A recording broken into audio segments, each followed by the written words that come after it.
don't have very many, but there's some good ones in here. So if you have any suggestions for the letter O tomorrow, I can think of a few. Just you can leave them in the comments here. All right, so we're gonna do relationships and dating from A to Z, the letter N. Ding. Okay, so new love. New love is the hardest, isn't it? It's, you know, that's the majority of the work I do, is really that early relationship. That time of the unformed relationship is the most, it's the scariest, most ungrounded kind of feeling, because you're still getting to know each other and you're getting to know the layers, and you kind of don't know where the relationship is going, which usually doesn't really bother the guys. It's mostly the girls that have the issue with this, is there's this desire to sort of define the relationship. And the interesting thing about that is that what you're actually saying is, I need to know that it's safe to love you. I need to know that it's safe to talk about the future. I need to know if you're seeing other people. I need to know all of this. And I get it.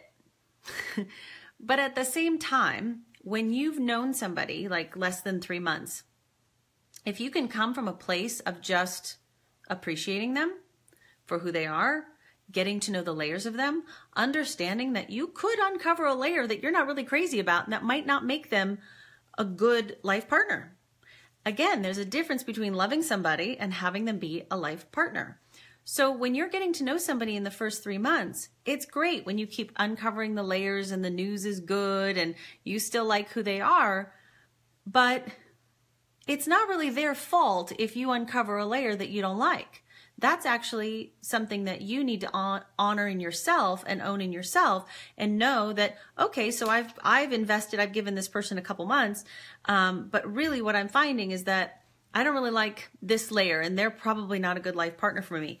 And you can have a lot of resentment toward them for that or not, or you can just move forward and know that you spent a couple months getting to know someone. Now, the problem is, of course, when you start sleeping together, there's all these like bonding and trust hormones and all of this connection, and then all of the fear comes rushing in, and I've invested in you and I've shared myself with you and I need to know that this is going somewhere.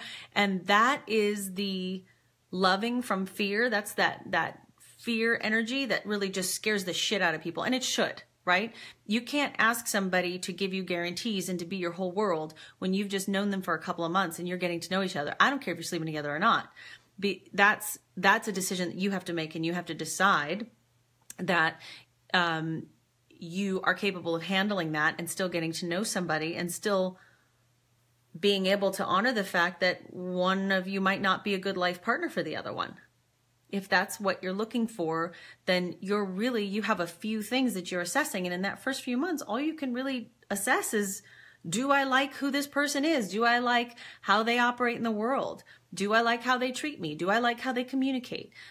Do we have a same vision of our lives? You know, how we want to approach life, and are our goals in alignment? They don't have to be the same. I'm just saying, like, can they mesh? So those are a lot of things to be assessing in 3 months. And when you have new love, there's all of these chemicals and all of this excitement and all of this investment in the fantasy and investment in the feeling and knowing whether or not it can last. And the only thing that's going to let you know if it can theoretically last is time. In new love, the more that you can come from a space of appreciation and getting to know that person, then the more accurate information you're going to get, and the more, particularly, the man is going to hang around and let you get to know him. Because if you come from a place of fear and pushing to define the relationship, that's when men often, you know, run or, you know, ghost, or, oh, they have commitment issues. No, they don't. Why should they sign up if they barely know you?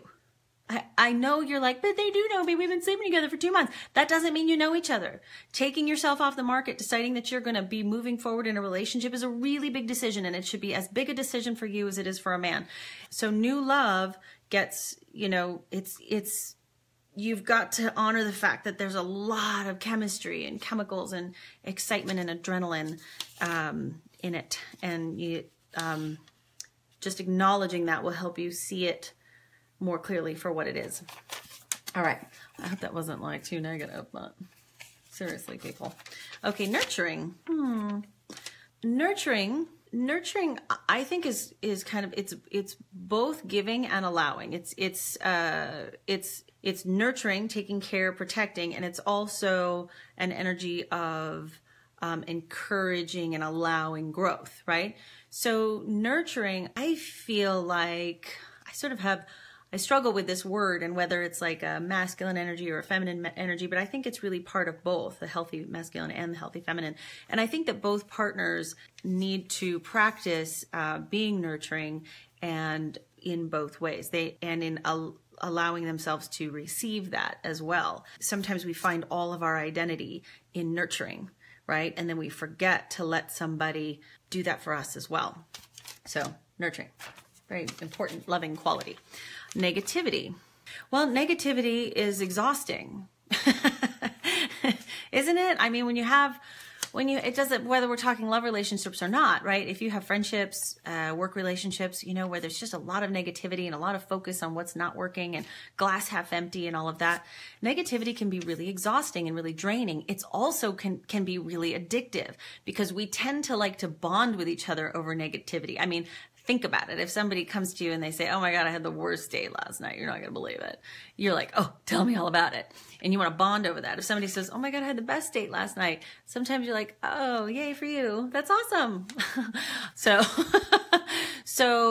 negativity is easier. It's easier in our human experience to believe in negativity, right? It requires a little bit of faith. It requires a little bit of thinking about possibility, right? To be positive. It's way easier to be negative. We've got all kinds of evidence of negativity. So, but it doesn't serve you. It keeps you in resistance to your natural flowing, neutral or positive, however you want to think of it, goodness and source energy.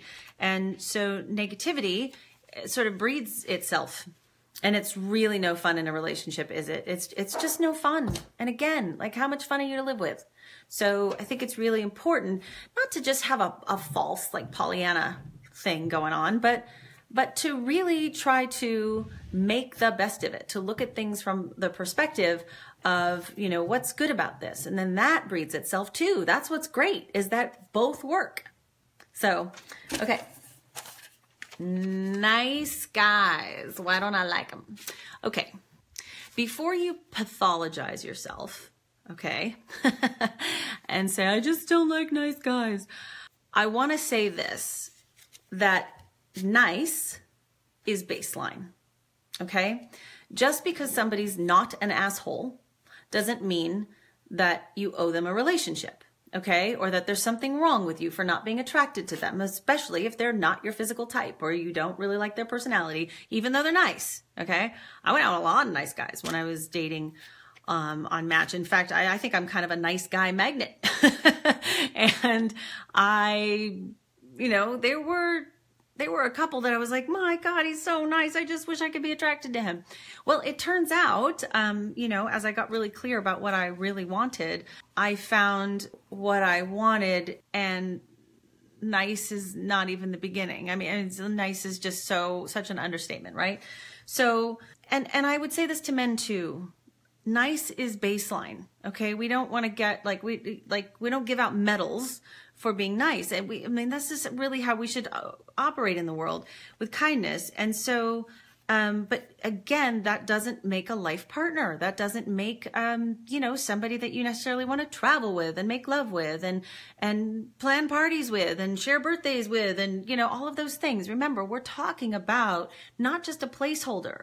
We're not talking about find a nice guy and he's a placeholder, or she's a nice girl, I should date her. No, that's wonderful. In fact, if you want to be nice, if you're not attracted to them enough, let them go and find somebody who is. For every Jack, there's a Jill, right? Neediness. Neediness.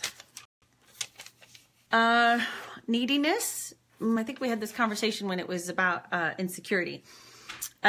Neediness is a form of fear. It generally shows up in the need for a lot of confirmation, a lot of proving that you're not going away. It's generally rooted in fear, because if somebody's going through a particular crisis in their life and they're going through a particular needy time in the relationship, I would say that that kind of neediness is healthy, right? And that we want to be able to ask for what we need. But a person like that who is secure and just happens to be going through a certain amount of crisis, they are probably able also to flip that and be there for you should you need that, should you have higher need level. So neediness coming from fear, the bummer about neediness is that we know when we're being needy that we're coming from fear. We know when we're being loving and giving and all of those things. And really it's just sort of this neediness of like, please tell me I'm good enough. Please tell me I'm right. Please tell me I'm enough. Please tell me you love me. We know it, and we go into our own shame cycle about it too. So it's a slippery slope. And so what I would say is that if you ever find yourself being needy, recognize what it feels like in your body so that you can name it right away, and stop yourself and make sure that you're texting or loving or giving or doing from a place of openness and a place of love, as opposed to a place of fear, because that shit translates even through text message. I swear, you know it. You know, when you get a text message from somebody who's needy, you're like, oh, it can be 3 words and you just go, oh my God, you are an unfillable hole. And that's not fun. And it can be somebody who you love so much and you're just so frustrated because you're like, when somebody's in that needy place, it doesn't matter how much you give them, it doesn't land. And so it's so frustrating because you can't actually give in a way that they'll receive, right? Because it's not coming from love, it's coming from fear. And so they're protected and they're resistant. It's a vicious cycle. So neediness, it's such a, it's a spiral. It can be. And if you're feeling like somebody, is that if people say you're needy when they're actually not wanting to give anything. Yeah, it absolutely could be. If you're being labeled as needy, and you can honestly say to yourself, well, I'm actually feeling really great and whole, and you can give to me or not give to me, and it's fine. Now that doesn't mean I necessarily want to be in a relationship with you, but you know, where I know that I'm not going to crumble if you don't give to me, then you can say, well, then yeah, I'm a needier person than you care to be in relationship with. Because again, love is an unconditional vibration, emotion, energy, but relationships are conditional. And so if you feel like what you want in relationship is considered needy by that person, but you really truly in your highest self, in your most confident place, feel like what you're asking for is truly what you want and need in relationship, then you got to move on to somebody else. But I think sometimes we can use the word needy as a signal that it may be coming across that you need them in a way that's not just about, I want to have shared experience with you and I want to be in relationship with you, but that I need you to validate who I am. And I need you to let me know that I'm enough. Because that is a need that comes from fear, and it never feels good when that lands all over you. So the word neediness, and it could also be a signal that that person is just, they don't want to, they're afraid of their own neediness, or they don't, or maybe they had a parent that was really needy and it freaked them out. So they're not ready to be needed. So I hope that helps. Okay. Never going to bed angry. This is debatable, I think. I mean, I could probably argue both sides of this. I could be like, never go to bed angry because, you know, because it doesn't feel good. I hate going to bed angry. When there is alcohol or any kind of external influence involved, sometimes I do think it's better to go to bed angry, because things at 2 o'clock in the morning that seem really big can be much smaller and much more manageable in the morning. Because if you were really sober and in a reasonable place, then it probably wouldn't be a question. You would probably at a minimum be able to say, I need to sleep on this because it seems really big right now, and I know if I get some rest, it's going to be different in the morning. But again, even being overtired isn't necessarily sober. So I guess it really is about saying, okay, clearer heads will prevail. So going to bed angry is this, I don't remember where this quote came from, like never go to bed angry. I can't remember. But it sure resonated with people. But people hold on to it like almost like a weapon or a tool. Like, we can't go to bed angry. That means we're failing, or that means we don't love each other, or we're supposed to figure this out before we go to sleep. And it becomes this point of contention and this point of resistance where now you're just butting heads.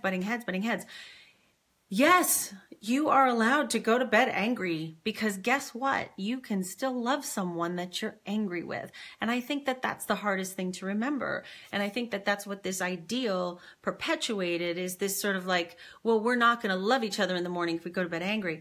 Yeah, you will. Love and anger, you can be angry with somebody that you love. Anger's not always a bad thing. It's not always a bad thing. Yes, but when it's forced, and when it's picked at, and when it's resisted in the way where you're like, no, you have to change this.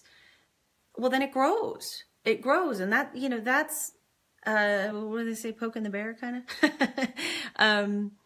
So I would say that I think if one or both of you are intoxicated or overtired or has experienced some kind of massive loss or crisis or anything during the day, then I would really consider yourself not sober enough to have the conversation.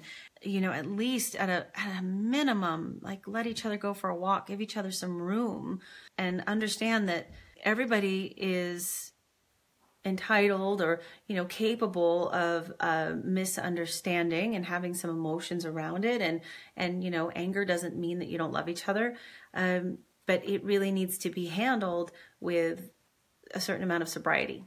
So all right, so that's never going to bed angry. All right, so that is the letter N. We did it. Are we more than halfway through the alphabet? I think we are. So have a beautiful day. I will see you tomorrow for the letter O. Feel free to leave suggestions under this, or you can find on my page where you can leave suggestions for the letter O tomorrow. All right. And we got to do something besides orgasms. Okay. So I'll see you tomorrow. Bye.